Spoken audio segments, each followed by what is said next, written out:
여러분, 오늘은 디올류 넥소의 풀옵션과 기본 트림의 차이를 간단히 비교해보고 색상은 어떤 색상이 가장 잘 어울리는지 주관적이지만 각 색상의 매력과 특징들을 알아보는 시간을 가져볼 텐데요. 국내 최초로 비교를 해드리는 만큼 이 영상이 작게나마 도움이 되셨으면 좋겠습니다. 안녕하십니까, 쇼카입니다. 오늘 보실 차량은 바로 현대의 차세대 수소 전기차죠. 디올류 넥소인데요. 서울 모빌리티 쇼에서 첫 선을 보이면서 7년 만에 돌아온 신차이기에 현장 반응이 상당히 뜨거웠는데 이 차량이 드디어 6월 10일쯤에 출시가 될 것이라고 합니다. 그래서 그 전에 다시 한번 살펴보는 시간을 가져볼까 하는데요. 그동안 풀옵션 모델로만 전시가 되어 있어서 기본 트림은 어떻게 나오는지, 또 어떤 옵션들이 빠지고 기본 트림의 실물은 어떤지 이런 부분들이 궁금해하셨을 분들을 위해 영상을 준비해봤습니다. 그리고 예비 오너분들에게는 색상 선택이 있어 정말 결정장애가 올 만큼 선택에 있어 상당히 어려움을 겪고 계실 텐데, 그래서 이번 영상에선 트림별 차이뿐만 아니라 어떤 색상이 괜찮을지 주관적이지만 색상별 매력과 특징도 함께 살펴볼 텐데요. 제가 늘 부탁드리는 거지만 오늘 영상도 시청하시기에 앞서 좋아요와 구독은 제게 정말 큰 힘이 되니 꼭 한 번씩만 눌러주시고, 그럼 지금부터 디올류 넥소에는 어떤 특징들이 있는지 빠르게 살펴보겠습니다. 잠깐, 진짜 스크래치 내면 어떡해? 걱정하지 마. 왜? V가드가 있으니까 문콕 돌빵에도 문제 없어. 디스플레이는? 그것도 V가드지. V가드? 지문 얼룩에도 문제 없다고. 도대체 V가드가 뭐야? 궁금하면 검색해. 내 차 보호에 필요한 건 V가드.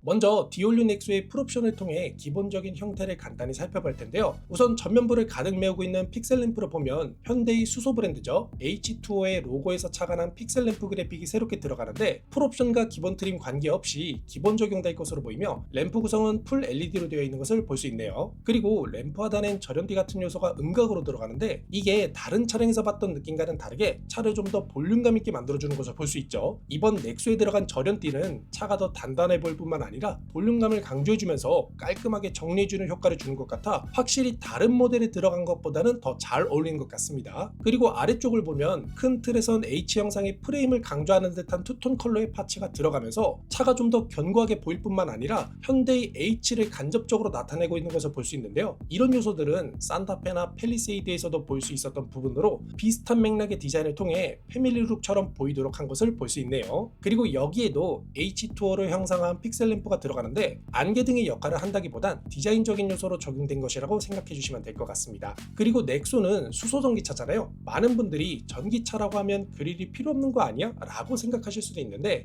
넥소 같은 경우에는 산소와 수소를 결합하여 전기를 발생시키는 구조로 되어 있어서 산소를 흡입할 수 있는 흡기 부분이 필요하기에 구멍이 뚫려 있다고 생각해 주시면 될 것 같습니다. 그래서 이런 구성들이 넥소의 기본 구성이자 풀옵션 모델에 들어가 있는 것을 볼 수 있고요. 다음으로 풀옵션 모델의 측면을 한번 살펴보겠습니다.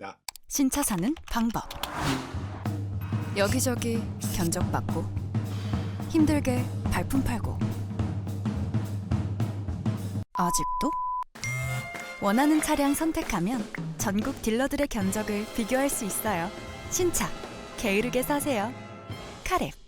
풀옵션 모델 같은 경우 아마 모빌리티 쇼에서 보신 분들은 아시겠지만 외형에서 크게 두 가지 특징을 가지고 있는데요. 일단 첫 번째로 넥소 최초로 디지털 사이드 미러가 추가되면서 카메라를 통해 후방 시야를 확보할 수 있게 되었죠. 덕분에 조금 더 첨단화된 이미지를 보여준과 동시에 풍절음이나 공기 저항 개수 측면에서 훨씬 더 유리할 것으로 보여집니다. 그리고 두 번째로는 새롭게 디자인된 19인치 휠인데요. 이 휠 디자인은 디올류 넥소의 컨셉이죠. 이니시온 컨셉에서 보여준 휠 디자인을 그대로 반영한 것으로 한 95% 정도 닮은 디테일을 보여주는데, 학력을 최소화시킨 형태로 양산 과정에서 크게 변하지 않고 이쁘게 잘 나온 것 같다는 생각이 듭니다. 그리고 그 외에 차량의 측면에서 풀옵션과 기본 트림의 몇 가지 공통적인 특징들을 보면, 먼저 휠 클래딩을 무광 소재로 두툼하게 처리했는데 이 부분은 풀옵션과 기본 트림 둘 다 동일하고, 도어 캐치 역시 오토 플러시 타입으로 전작과 동일하며 트림에 상관없이 기본 적용된다고 하네요. 그리고 SUV에선 빠져선 안 될 요소라고 할 수 있는 루프렉도 동일하게 적용될 것이라고 합니다. 이렇게 측면을 간단히 살펴봤고요. 다음으로 후면을 살펴보겠습니다.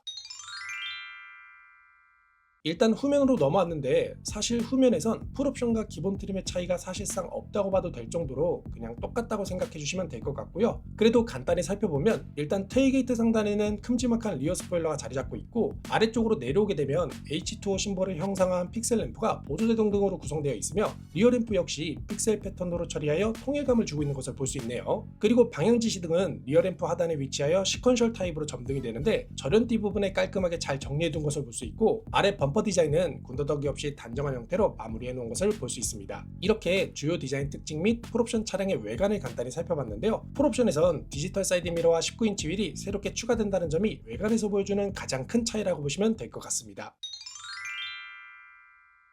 다음으로 디올류 넥소의 기본 트림을 살펴볼 텐데 딱 핵심만 말씀을 드리면 기본 트림은 사이드미러와 휠 디자인이 달라집니다. 일단 사이드미러를 보면 디지털 사이드미러가 아닌 일반 미러형 사이드미러가 적용되는데요. 아마 디지털 사이드미러가 불편할 것 같다 또는 불편하다고 느끼시는 분들께서는 좋아하실 만한 부분인 것 같습니다. 그래서 기본 사이드미러는 지금 보시는 것처럼 라운딩 처리된 형태를 가지고 있고 램프 끝 쪽엔 픽셀 단위의 사이드 리피터가 추가되어 포인트를 주는 것을 볼 수 있네요. 그리고 휠 같은 경우에는 18인치 휠이 들어가는 패턴은 Y자 형태의 스포크가 서로 교차되어 레이어드된 형태로 이 휠 디자인도 보면 생각보다 나쁘지 않은 것 같습니다. 그리고 디올류 넥소 같은 경우에는 18인치 휠을 기준으로 720km를 인증받았기 때문에 주행거리가 조금 더 잘 나오기를 바라는 분들은 18인치 휠이 장착된 기본 트림을 선택하시는 것도 나쁘지 않을 것 같다는 생각이 들어요. 그리고 그 외에 나머지 외관 부분에선 풀옵션과 큰 차이가 없다고 생각해 주시면 될 것 같습니다.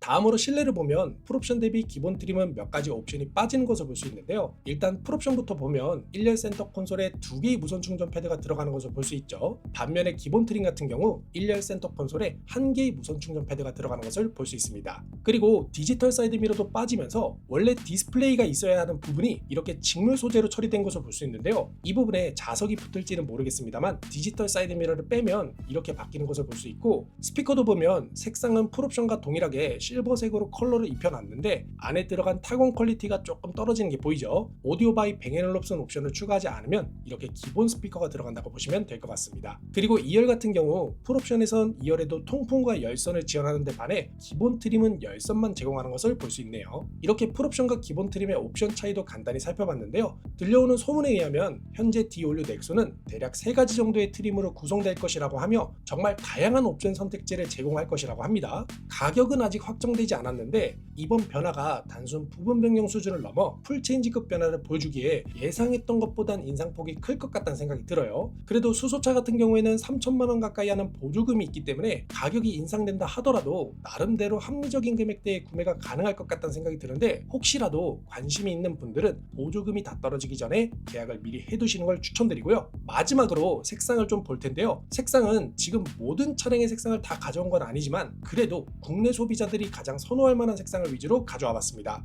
일단 가장 먼저 보여드릴 색상은 에코트로닉 그레이 색상인데 흰색이나 검정색으로 양분화된 국내 자동차 시장에 중간색인 그레이 계열 색상이 어느 한쪽에 치우치지 않고 둘 다 만족시킬 수 있는 색상이지 않을까 하는 생각이 들고요. 그리고 아트 오브 스틸이라는 철학에 맞게 강철 같은 느낌을 강조해 줄 수 있는 그레이 색상이 차를 좀 더 단단하고 견고하게 만들어줄 수 있을 것 같다는 생각이 드는데 기존에 흰색이나 검정색 차량을 타셨던 분들이라면 에코트로닉 그레이 색상을 적극 추천드리고 싶네요. 그리고 다음으로 팬텀 블랙 색상인데요. 강인한 거 이런 거 난 잘 모르겠고 그냥 올 블랙이 좋다, 고급스럽게 느껴졌으면 좋겠다 하시는 분들께 추천드리고 싶은 색상입니다. 다만 디올류 넥소에는 검정색으로 대비를 이루는 파츠들이 많은 편인데 여기에 검정색을 선택할 경우 이 그래픽들이 묻히는 감이 없잖아 있어서 차가 좀 밋밋하게 느껴질 수도 있다고 해야 될까요? 확실히 볼륨감보단 차가 좀 핏한 느낌이 들고요. 물론 전체적으로 놓고 보면 나쁘진 않지만 디테일적인 요소들이 묻히는 것들을 고려하면 살짝 아쉬운 것 같긴 합니다. 다음으로 고요카퍼 색상인데요. 이게 이번 디올류 넥소의 메인 색상이자 넥소에만 들어가는 전용 색상인데요. 약간 사막색 느낌이 나는데 실제로 봤을 때 더 묘하게 끌리는 매력적인 색상이라고 할 수 있겠습니다. 너무 눈에 튀지 않으면서도 적당히 개성을 드러낼 수 있고 이니시온 컨셉에서 봤던 느낌과 가장 비슷한 것처럼 보이며 강조돼야 할 그래픽들도 잘 강조가 되니 선택해보셔도 좋을 것 같다는 생각이 드네요. 마지막으로 크리미 화이트 펄 색상인데요. 제 개인적으로 이번 디올류 넥소에 가장 잘 어울리는 색상이라는 생각이 드는데 우선 가장 깔끔한 느낌을 주면서 블랙으로 강조가 되는 포인트들이 잘 살아나서 시각적으로도 만족감이 좋고요. 그리고 확실히 차가 더 커 보이지 않나요? 이 화이트 색상에서 오는 커 보이는 효과 또한 무시를 못하는 부분으로 준중형급이지만 색상으로 하여금 조금 더 크게 느껴지는 것 같습니다. 그래서 저는 개인적으로 크리미 화이트 펄 색상이 가장 잘 어울린다고 생각이 되는데 우리 시청자분들은 어떤 색상이 가장 마음에 드는지 댓글로 남겨주시면 다른 분들도 댓글을 볼 수 있으니 서로 의견을 공유해 주시면 좋을 것 같습니다. 이렇게 오늘은 현대의 차세대 수소 전기차 디올류 넥소의 풀옵션과 기본 트림의 차이와 색상별 특징들을 간단히 살펴봤는데요. 오늘 영상이 유익하셨다면 좋아요와 구독, 알림 설정 잊지 마시고 다음에는 더 좋은 영상으로 찾아뵙겠습니다.